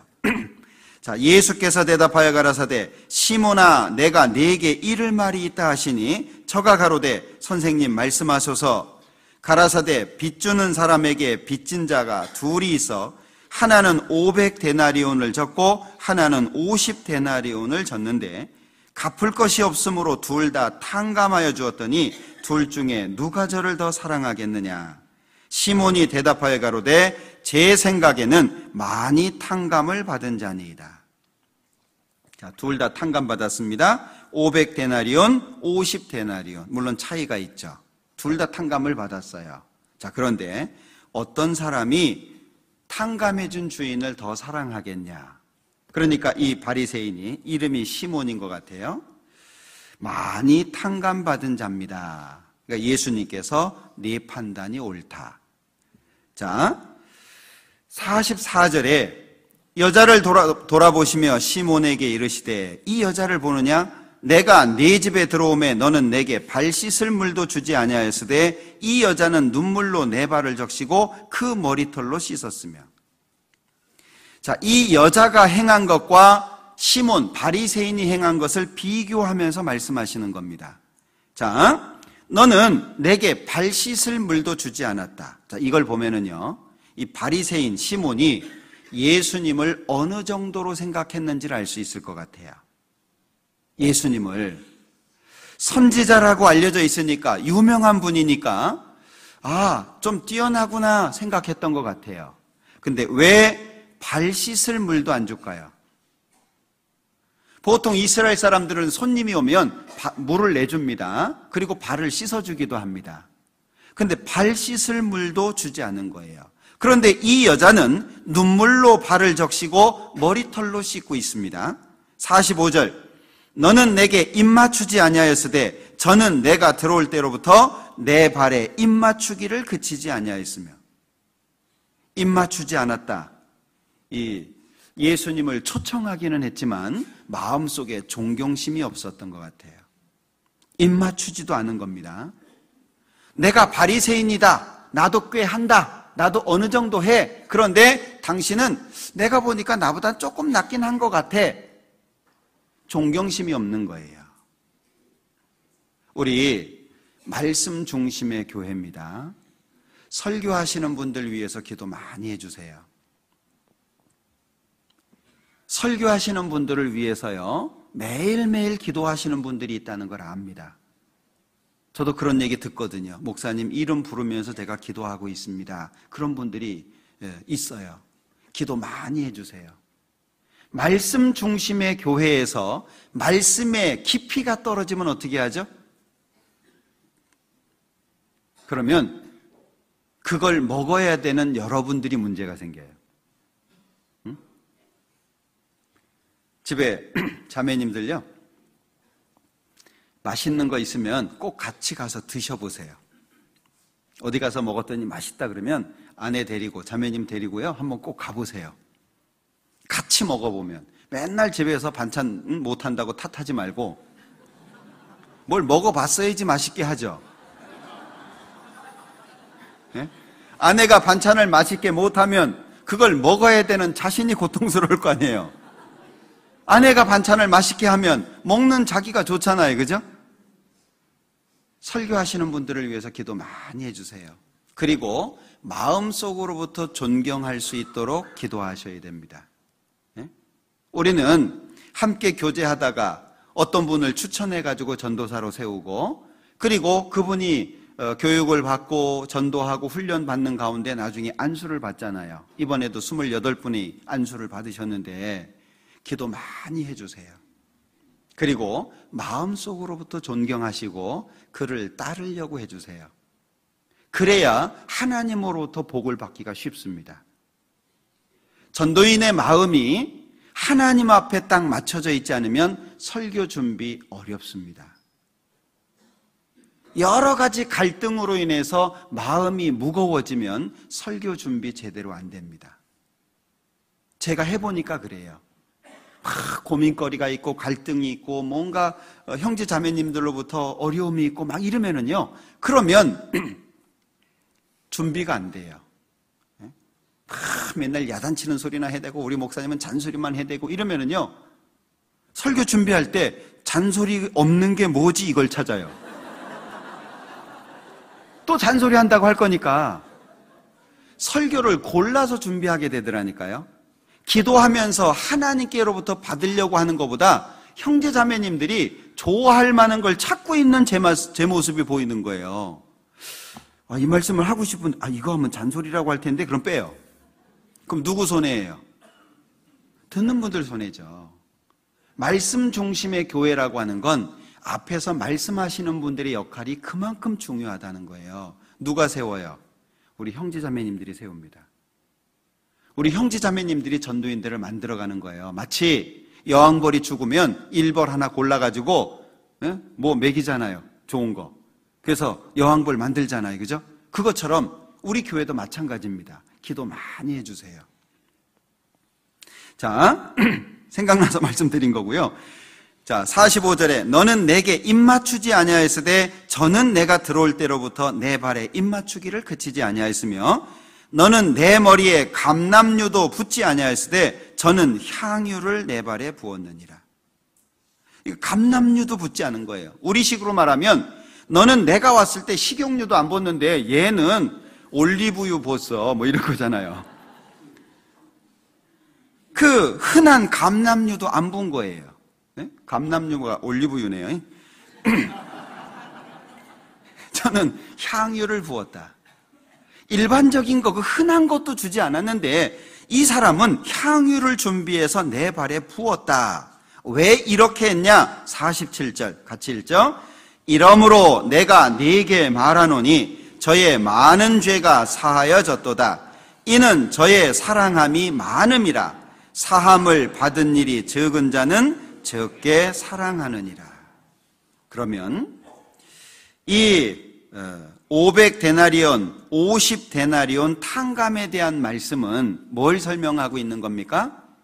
받은 것에 대한 사랑의 크기를 말하고 있는 거예요. 자, 50데나리온이라고 해서 적은 걸까요? 50데나리온이 작은 게 아닙니다.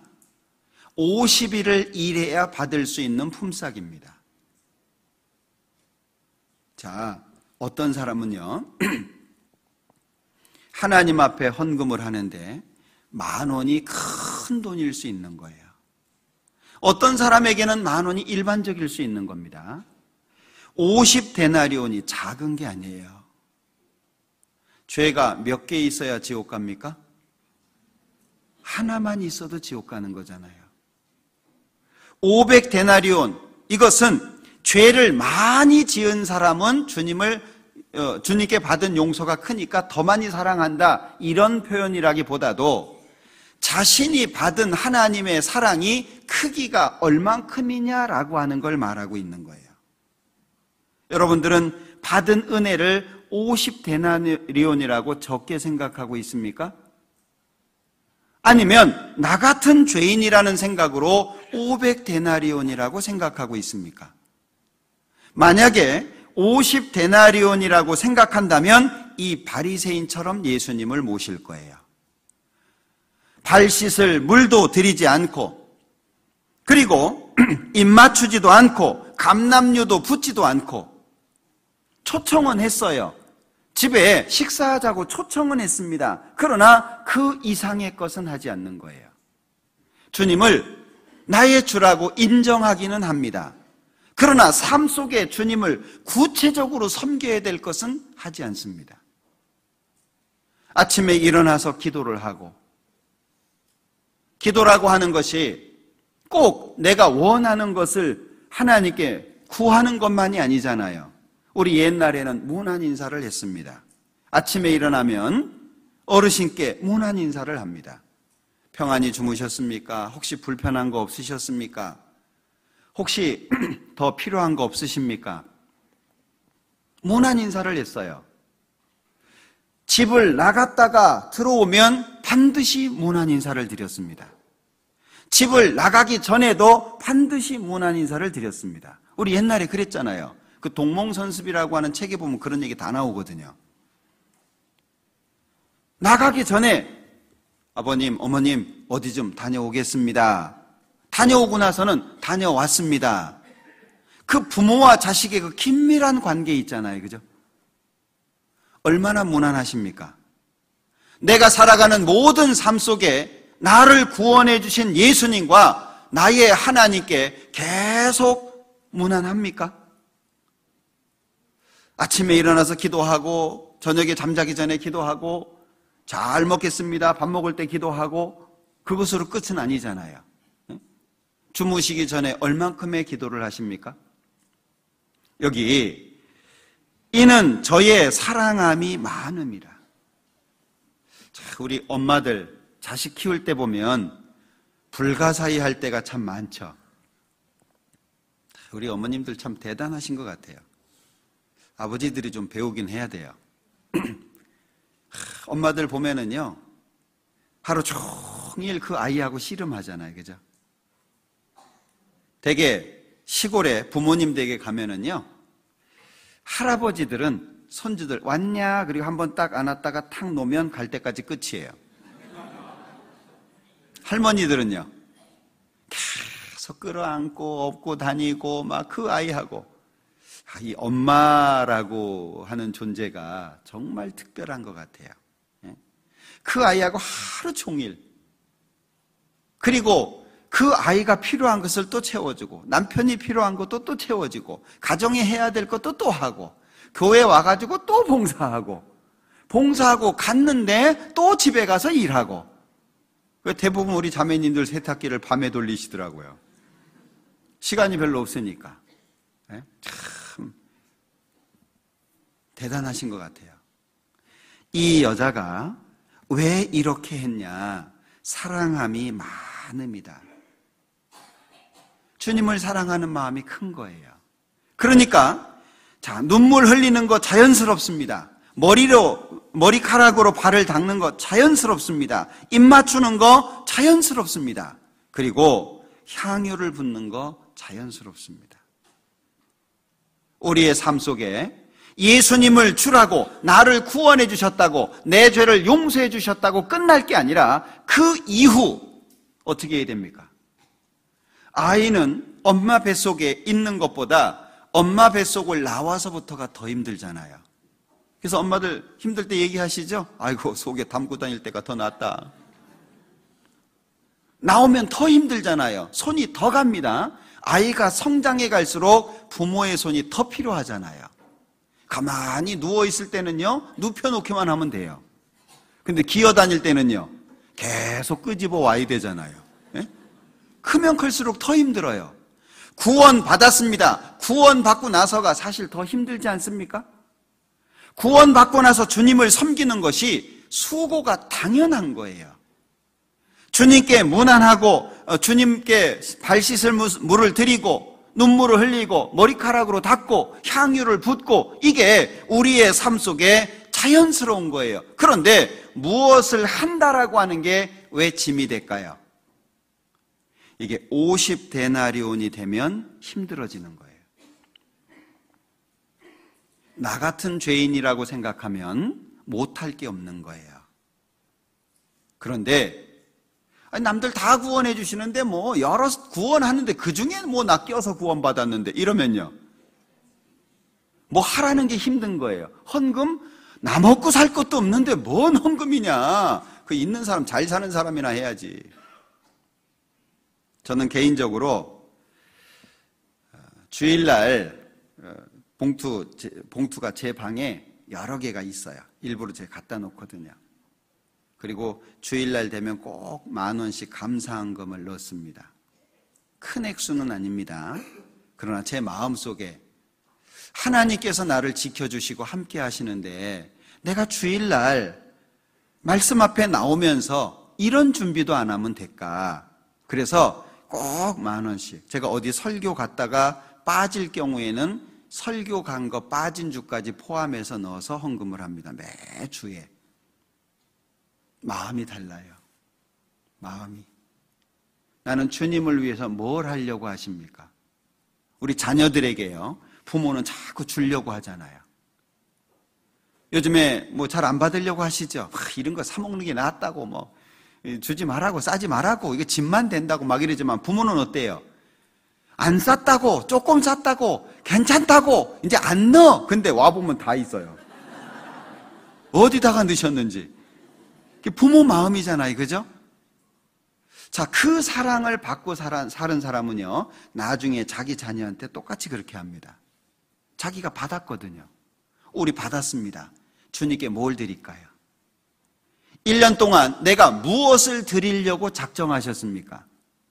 일주일, 6일을 어떻게 살며 주일을 어떻게 보낼지 계획하셨습니까? 내가 다른 것은 못해도 말씀 앞에 나올 때 내가 빈손으로 나가지 말자. 제 마음속에 정한 거예요.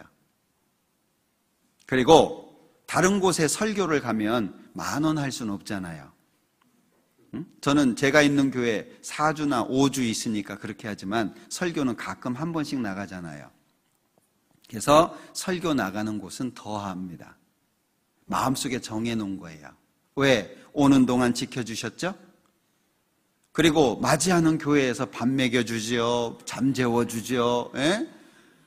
또 갈 때 되면 또 간식 먹으라고 또 간식까지 싸주시죠. 감사하잖아요. 그 감사에 대해서 뭔가 내가 돌릴 게 필요하지 않을까. 우리 전도인들이 아마 대부분 그러실 거예요. 그렇게 마음에 작정을 했어요. 왜? 내가 받은 사랑을 도저히 감당할 수 없으니까. 나에게 주신 그 사랑을 내가 충분히 다할 수 없으니까. 작은 삶 속에, 살아가는 삶의 방식 속에 주님을 향한, 주님께 돌리는 은혜를 담자, 그 얘기예요. 그 작은 시간들 속에서. 그러니까 여기 48절에 이에 여자에게 이르시되 내 죄사함을 얻었느니라. 결국에 이 여자가 죄사함까지 연결이 되잖아요. 이런 선을 행해야 죄사함을 받는다, 그 얘기가 아니잖아요. 이 누가복음 7장의 탕감은 사랑과 연결되어 있는 겁니다. 주님을 위해서 무엇을 하는 게 기쁨이냐, 아니면 무거운 짐이냐. 우리 반가운 손님이 집에 오면 어떻게 해요? 음식도 준비하고 선물도 준비하고. 제가 있는 강서교회 형제님 한 분이요, 꼭 집회할 때마다 한 번씩 식사 대접을 하시는 분이 있어요. 꼭 한 번씩 식사 대접을 하시는데, 이분은 자기가 그 준비한 선물이 있어요. 이제 사모님까지 같이 오시는 경우에는 이렇게 목에 두르는 거 있잖아요. 스카프인가요? 뭐 이런 거 하고, 목사님한테는 뭐 넥타이 이렇게 해가지고요, 꼭 그걸 준비해 와요. 그리고 식사 딱 끝나고 나면 본인이 이렇게 딱 선물을 드려요. 와주셔서 감사하다고. 그 모습을 보면은요, 제가 너무 부담이 돼요. 왜냐하면 비싼 곳이거든요. 그분은 괜찮다고 하는데 식사 장소가 비싼 곳이에요. 그러니까 부담스러워요. 그래서 형제님 여기까지 많이 하셨으니까 다음에는 안 하셔도 됩니다. 그럼 꼭 하시는 말씀이 있어요. 제가 이거라도 안 하면 뭘 할까요? 안 시킬 수가 없어요. 연락을 안 할 수가 없어요. 연락하기 전에 본인이 오기도 하지만 안 할 수가 없어요. 목사님, 저는 이거 하면서 기쁨을 얻는데 이거라도 못하면 전 뭐 합니까? 감사합니다. 참 그 마음이 너무 좋더라고요. 그럼 그 마음이 사람 보고 나오는 걸까요? 우리가 뭔가 주님 안에서 하려고 하는 모든 것들은 사람 보고 나오는 게 아니잖아요. 나를 구원해 주신 예수님, 우리 아버지 되시는 하나님, 그분을 향해서 우리의 마음이 넓어지니까 나오는 마음들이잖아요. 그러니까 여기 47절 후반부에 사함을 받은 일이 적은 자는 적게 사랑하느니라. 우리는 그동안 얼만큼 예수님을, 하나님을 사랑하셨습니까? 한번 뒤돌아볼 필요가 있죠. 자, 더러운 죄인을 받아주시는 하나님의 사랑이 내 마음에 얼마나 위로가 되셨습니까? 또는 나 같은 죄인을 구원하기 위해서 예수님이 행하신 수고가 얼마나 감사했나요? 십자가에서의 수치와 모욕, 그리고 고통과 아픔, 그 앞에 얼마나 죄송했나요? 나 대신 죽어가시는 그 예수님, 그 십자가 앞에서 우리는 얼마나 죄송하고 얼마나 감사하고, 그것이 내 마음속에 얼만큼 위로가 됐습니까? 얼만큼? 그다면 우리 주님을 위해서 못할 게 없을 거예요. 어떤 목사님이 설교 중에 그런 얘기를 하시더라고요. 우리 언제 행복하든가요? 그러면서요, 밥 먹으러 가는데 상담해 달라는 거예요. 식사하러 가려고 하는데 상담해 달라는 거예요. 그런데 굶고 상담하면 행복하든가요? 속상하든가요? 저도 그런 적이 있거든요. 식사하려고 그러는데 죄송한데, 중요한데, 미안한데 상담해 주시면 안 되냐고. 그래서 합시다. 그래가지고 상담하잖아요. 그러면은요, 마음이 정말 행복합니다. 진짜 그래요. 그런데 지금 점심시간인데 시계 안 봅니까? 좀 이따 1시간 뒤에 오세요. 이러면 어땠을까요? 그분 상담하러 안 왔겠죠? 제 마음은 늘 고민할 거. 할 걸. 그 한 끼 안 먹는다고 죽지도 않을 건데, 그죠?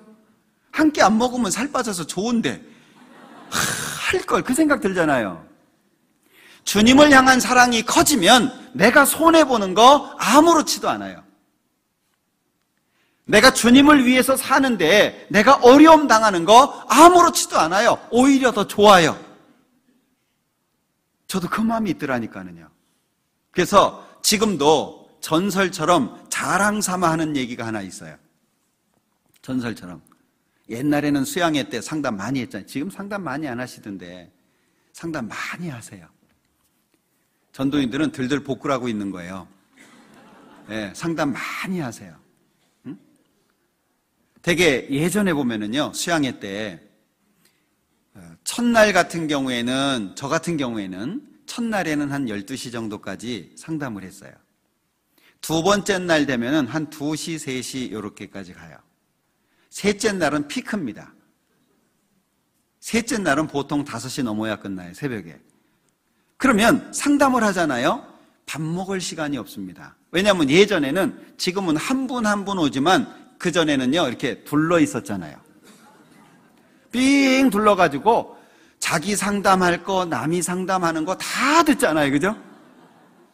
이분이 상담받고 안 가요. 상담받고 쓰잖아요. 딴 분이 앉아요. 예전에 그랬죠? 그리고 그거 끝나잖아요. 그러면 뭐 점심 어디 있습니까? 저녁이 어디 있습니까? 그럼 옆에서 그래요. 아이고 식사도 못 하셨는데 죄송해서 어떻게 해요? 그리고 앉아요.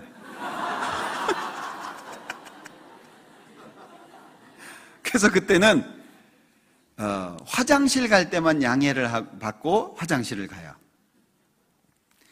한 번은 상담 다 끝났어요. 12시 정도까지 전도 상담해요. 그 다음부터는 새벽에는 신앙 상담을 주로 많이 오세요. 멀리서 봐요. 아무도 없는 것 같은데 상담 끝나고 짐 쌀라 그러면 한 분 와요. 지켜보고 있는 거예요. 왜? 누구한테 쉽게 하기 어려운 얘기. 지켜보고 있는 거예요.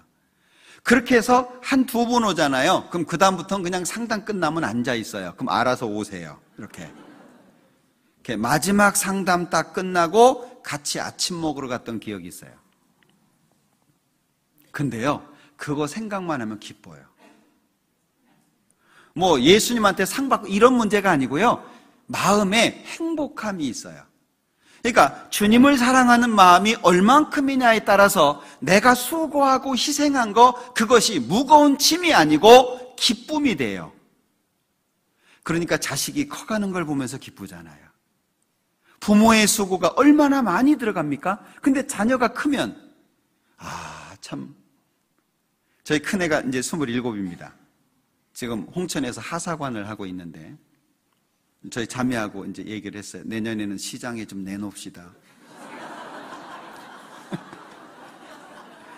그러면서 이렇게 생각해 보니까요, 야, 얘가 언제 이렇게 컸나? 예? 저하고 저희 집사람하고 의료보험이 그 큰애한테 올라가 있어요. 정말 신기하대요. 야, 얘가 언제 이렇게 커가지고 내가 얘 신세를 벌써부터 지냐? 예? 그 마음이 들더라고요. 주님을 사랑하는 마음이 크면 주님을 위해서 하는 수고 아무것도 아니에요. 우리 욕먹는 거, 눈물 흘리는 거 기쁨이 될 수 있어요. 그러니까 우리가 무엇을 하든지 수고하는 가운데 하나님을 향한 이 마음이 중심에 있는 거잖아요. 마태복음 18장의 달란트의 비유, 그 1만 달란트 탕감 받은 비유 있잖아요. 그 안에 1만 달란트가 크면 100데나리온 용서 쉽죠? 그것도 마찬가지예요. 누가복음 7장에서 말씀하시고 있는 이 탕감에 대해서도요, 주님을 사랑하는 마음이 크면, 주님이 나를 사랑하신 그 사랑이 500데나리온이라고 되면, 50이 아니라 500이 되면 우리는 무엇을 하면서도 행복할 수 있어요. 무엇을 하면서도 기쁠 수 있어요. 내가 전도하면서 욕먹는 거 기쁠 수 있어요.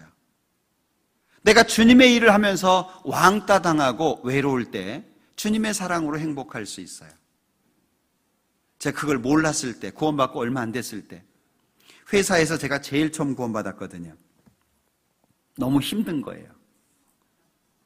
전도하니까 받아주는 사람은 없어요. 회사에 소문이 났어요. 쟤 따라가면 음란 비디오 보여준다. 참 악하죠. 네? 소문도 그렇게 나고, 쟤 전도하지 못하게 해라. 제가 이제 사람들 휴식 시간이 있잖아요. 모여가지고 이제 커피도 마시고 이러는데 자판기 앞에 모여 있잖아요. 제가 그 시간에 가면 다 가요. 파해서. 제가 가면 다 파하는 시간이에요. 참 너무 외롭더라고요. 왜 내가 구원을 받았을까? 이런 생각도 해보기도 하고. 예? 그때마다 제가 자주 갔던 곳이 있어요. 회사 옥상이었습니다. 아무도 없는 옥상. 옥상에 올라가면 그 앞에 큰 산이 하나 보여요. 그 산을 보면서요, 하나님한테 원망도 하고 불평도 하고 도와달라고도 하고 그래요. 언제 내가 구원받게 해달라고 기도나 했냐고, 왜 날 구원해가지고 이렇게 힘들게 하냐고 막 그러기도 하고. 희한한 것은요, 그렇게 마음속에 있는 얘기들을 이렇게 꺼내놓잖아요. 그러면 하나님께서 이렇게 안아주시는 것 같은 느낌을 꼭 받았어요. 신기해요. 그냥 속에 있는 거 막 울기도 정말 많이 울었어요. 근데 하나님이 꼭 안아주시는 것 같은 느낌을 받는 거예요. 내려올 때는 어떻겠어요? 얼굴이 환하겠죠. 사람들이 이상한 거예요. 아니, 저놈이 옥상을 올라갈 때는 얼굴이 찌그러져 있는데 내려올 때 되면 환하거든요. 주님이 나를 얼마나 사랑하셨냐. 제가 신혼여행 갈 때 이 버스에서 노래를 시키더라고요. 그 당시에 저희 어머님이 구원받지 않으신 분이 신혼여행 패키지를 끊어 놓으셨어요. 그래서 제가 이 교회를 못 가고 어쩔 수 없이 거기를 갔는데 힘들더라고요. 거기서도 구원 안 받으신 분들이니까. 버스를 타고 가는데 그 노래를 시키는 거예요. 그래서 저희 집사람하고 둘이 서가지고 노래했잖아요. 포도밭에 포도가 땡글 땡글 땡글 땡글 땡글 땡글 잘도 열렸네. 그래서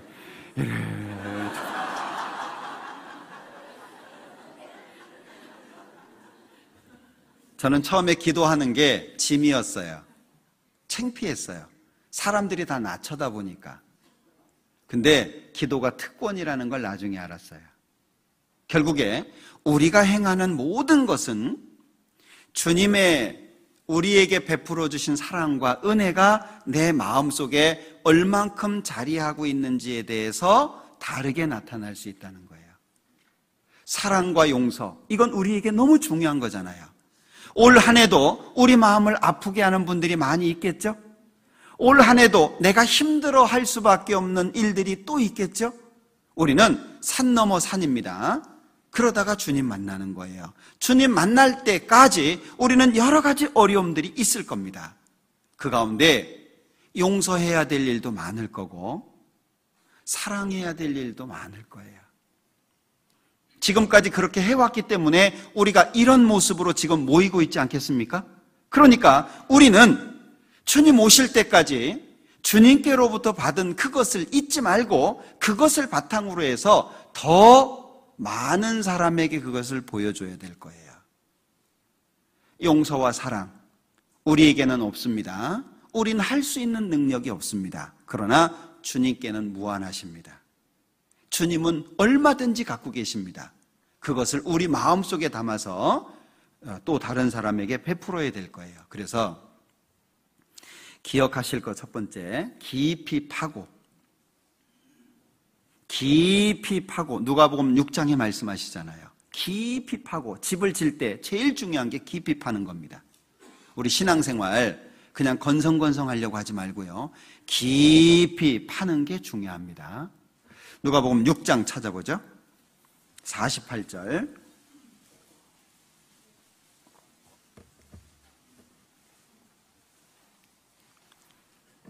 같이 읽습니다.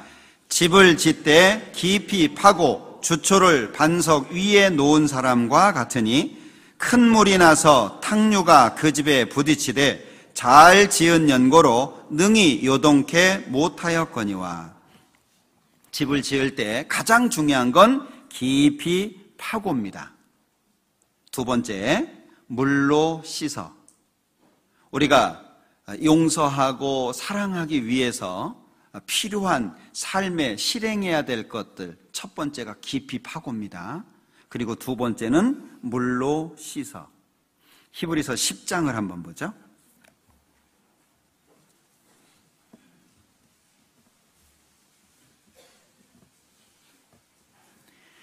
히브리서 10장 22절입니다.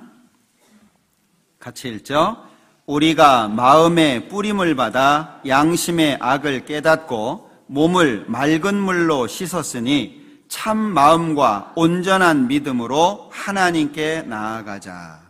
여기 마음의 뿌림을 받아 양심의 악을 깨닫고 몸을 맑은 물로 씻었다. 목욕한 겁니다. 물로 씻어 말씀으로 깨끗하게 하사 계속 씻어야 돼요.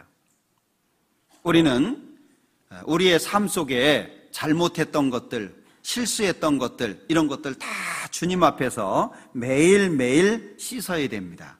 정금이라고 해도 빛을 잃을 수 있고 유리창도 더러워질 수 있습니다. 계속 닦는 게 중요한 겁니다. 그리고 마지막 세 번째는 볼 수 있는 걸 봐야 되는데, 들을 수 있는 걸 들어야 되는데, 무엇이 복이 있냐? 복이 있도다. 진정한 복이라고 하는 것이 어디에 있는지를 아는 게 필요할 거예요. 마태복음 찾아보죠. 마태복음 13장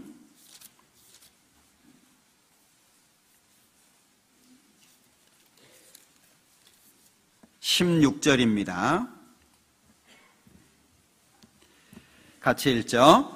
그러나 너희 눈은 봄으로 너희 귀는 들음으로 복이 있도다. 봐야 될 것을 보고 들어야 될 것을 들어야 됩니다. 우리는 보지 말아야 될 것을 보는 경우가 있고 듣지 말아야 될 것을 듣는 경우가 있습니다. 요한복음 9장에 보면 날 때부터 소경된 사람을 예수님이 눈을 띄워주잖아요.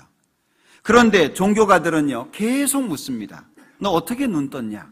예수님이 이렇게 눈 띄워줬습니다. 부모를 데리고 옵니다. 부모한테 가서 정말 네 아들이냐? 안 믿는 거예요. 다시 묻습니다. 어떻게 눈 떴냐? 이상하다. 이 사람이 내 눈을 뜨게 하였으되 당신들이 그가 어디서 왔는지 알지 못하는도다. 예수님이 그 앞에 계시는데도 불구하고 그들은 봐야 될 걸 보지 못하고 들어야 될 걸 듣지 못한 겁니다. 복이 어디에 있습니까? 여기 16절에 말씀한 것처럼 그러나 너희 눈은 봄으로 너희 귀는 들음으로 복이 있도다. 복이 있도다. 들어야 될 것을 듣고 봐야 될 것을 봐야 된다는 것, 이것이 아주 중요할 겁니다. 우리 한 해 동안 해야 될 일이 많습니다. 저는 기대가 됩니다. 하나님께서 우리를 어떤 모양으로 사용하실까? 어떻게 더 우리를 사용하실까? 어느 곳에 우리를 보내실까? 우리가 맡고 있는 일들이 쉽지 않습니다. 우리 주님 오시기 직전에 살고 있습니다. 우리 시대는 주님을 떠나서 멀리 있고 마음에 있는 불만, 불평을 쏟아놓는 시대입니다. 그러나 우리는 어떤 마음으로 살까요? 오직 예수, 오직 하나님입니다. 주님이 주시는 것을 귀하게 여기고 그것을 보배로 생각해서 눈에 보이는 것보다 보이지 않는 것, 참되고 영원한 것에 마음을 두고 사는 것, 그게 우리의 삶이 돼야 되지 않을까? 시편 84장입니다.